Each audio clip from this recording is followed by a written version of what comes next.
So my name is Claudia Janik, and I am the school librarian here at the International Okma campus, our central campus.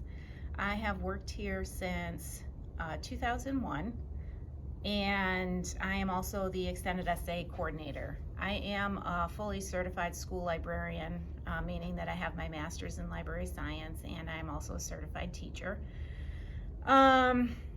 I also am a workshop facilitator for the IB, so my face-to-face workshops include all of the extended essay ones and the role of the librarian, which is a continuum one, and then I'll do the category 1 and 2 CP librarian workshop. And I also do the same ones online for the 4-week on IB online PD sessions. I actually have one starting in a couple days here, November 3rd cycle, the role of the librarian. So today I was going to give you a tour of our library, just the physical in-person things that we have available for the students, and I'll be recording a second video with all of our online resources. So this is just a tour of our Okma campus library. So I thought I would just kind of walk around and talk about what we have available to students. We do have magazines that they can check out whenever they want, take home for the weekend. Some classroom sets of books that include graphic novels. This, They Called Us Enemy, is one of my newest ones, and we've been using that with our MYP American History class. And this one we've been using for a number of years for TOK. I also have a book display. Currently, there are some of my social justice books, so I'm making sure that the books that are on display include social justice issues and are written by many diverse authors. So this has been quite a popular display. I rotate this one every week or every 2 weeks, depending on how full my class load is. So we'll start in the nonfiction section over here. I do have everything labeled, and the students are taught by me how to find books. So it's a pretty long row, but these are my nonfiction generalities starting in the zeros. Most of my nonfiction collection development consists of what we have, the courses that we offer, the MYP and the DP courses that we offer. So I structure my collection according to that. I mean, of course I do, I have a lot of religion books here, and we do not offer the DP world religions, but it's something that kids are always interested in. And sometimes they use those books for their World Studies extended essay. Our 300 section is quite large, as there's a lot of social history and then also the economics. So for research that they do for those classes, we just have a lot to offer. Our health and PE unit, we have a lot of books for them that are perfect for that 9th, 10th grade level. This just happens to be our drug section. Lots of college resources, and over here we have a very large language B collection. So all of my French, German, and Spanish books are here, both fiction and nonfiction, and the dictionary, so that students can find them easily. You'll notice some big gaps here, and that is because I am getting ready for class with French and Spanish tomorrow, so I've pulled all those books. We also have some books for native speakers here. We typically have some Arabic speakers, Chinese, Japanese. We have some Russian books, some Italian books. So we don't offer those as our language B classes, but we do have some native speakers, so I try to include them in some of the library offerings. So our science section is over here, and it tends to be a little bit smaller because most of our science resources are online, and they change so rapidly that there's a lot of ebooks, and we use a lot of the research databases that are more current than I can keep the print book collections. I do have a particularly large cookbook section, which we use for our language culture classes, but also just a personal project, and then teachers check out just books about, because they want to try out new recipes. We have a large music and art section that they use for their internal assessments and just other class projects. So that's a pretty heavily used section here. I do not have a reference section because all of my books are integrated. For example, this Dictionary of Music and Musicians is very popular, and it used to be in the reference section, but now students can just check them out. We have a small literature section here, and it's small because, again, we have a lot of online offerings, and any fiction books are just incorporated into the fiction section. History is probably our biggest section and our most checked out. And this goes on all the way over here. We've got our World War I, World War II. We've got Korean War. We've got a lot of Chinese Cultural Revolution. We've got Canadian history. We've got Russian history, Spanish history. Everything that just happens to be very popular for history internal assessments and for extended essay. So the 900 section, or the history section, probably accounts for about 40% of our overall checkouts. Pretty much, rough estimate. Fiction books is very popular too.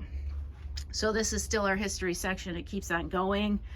Over here we start to get into the biographies, and the biography section is a little bit smaller, but the books that I have selected go along with the curriculum and some of the people that are discussed in our curriculum. So I will take teacher requests. And usually students are not really checking out the biographies for fun. It has to go along with something that's going on in the classroom, and they get to be a little bit more popular. I do have a small picture book section for when we have little visitors, or we have our students who used to go out to elementary schools to do some reading, or for our forensics club forensics, that is looking to incorporate a book into their skit or their piece. And then right here, my fiction section starts. Again, very large. This is by far our most popular section, so I am happy that students are still reading print books. They prefer those over ebooks. We do not have a large fiction ebook collection. Our ebook nonfiction collection is a lot bigger and used very often for research. So this is all fiction. I tried to get a wide variety. I use the IB prescribed title list to add some titles. I look at reviews. I look at our community, very focused on providing own voices type books, reflecting what our community looks like so that students see themselves in the books as characters in positive ways. I try to teach them about how reading about other types of people can generate empathy. So we do a lot of reading programs, summer reading. My library does not have any fines. It does not have any limits on checkouts, and students can check as many books out as they want over the summer. This is our last section over here, where fiction ends, and then we go into my graphic novel section, which is also very big and very popular, and I have a lot of manga, and these are hard to keep on the shelves. And when they're actually all in, I do not have room on the shelves, so they're always coming in here and checking out the whole series, reading them over the weekend, and then bringing them back to check out another series. So I think a lot of our students really enjoy this section here. This is our collaborative space. I can accommodate a class in here. This is where I typically teach. And I can set up my projector right there. And I have a laptop that I put in there. So, you know, we use the large tables to do things. We actually have a little poster project here that our French, DP1 French students were working on. It's my area over there, a little bit messy. We have our card catalog station here, but every student has access to it on whatever device that they might have. So again, you know, we are open before school, after school, during lunchtime. There's rarely a time where the school library is closed to students. I am available for any sort of research help. I understand what they're doing in the curriculum and what their research needs might be. This starts moving into our tech center.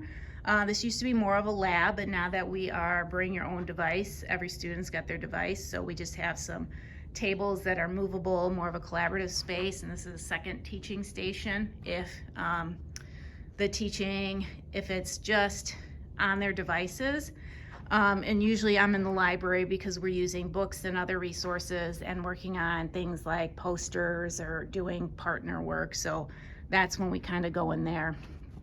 And then we've added some furniture that's a little bit more conducive to collaboration. Also a very popular area. Students use this all the time. We do have spare devices here for students who might need them, and our printing station for students. They can print as much as they need for free. And that is it. We have a full-time tech coordinator who works in here with all the technology things, and then we have an assistant that helps me with some of the library tasks that is not necessarily teaching, but all the other administrative duties that go into running a library. So I'm grateful to have that help. And I just have books here that are coming in, a couple books that are on hold. Oh, and the last thing, we have a pretty large professional collection here. So this is available to teachers. Students can check it out too if they're doing some kind of research on education, but I have separated all the professional teaching books. And this is actually where I've working on my French and my Spanish class projects for tomorrow. So I've already taken them off the shelves, and then going to further separate them by putting the Spanish books on the tables in here, and then the French students are going to be doing the same activity but in their classroom where the French books will be set up. So this is our library space at the Okma campus.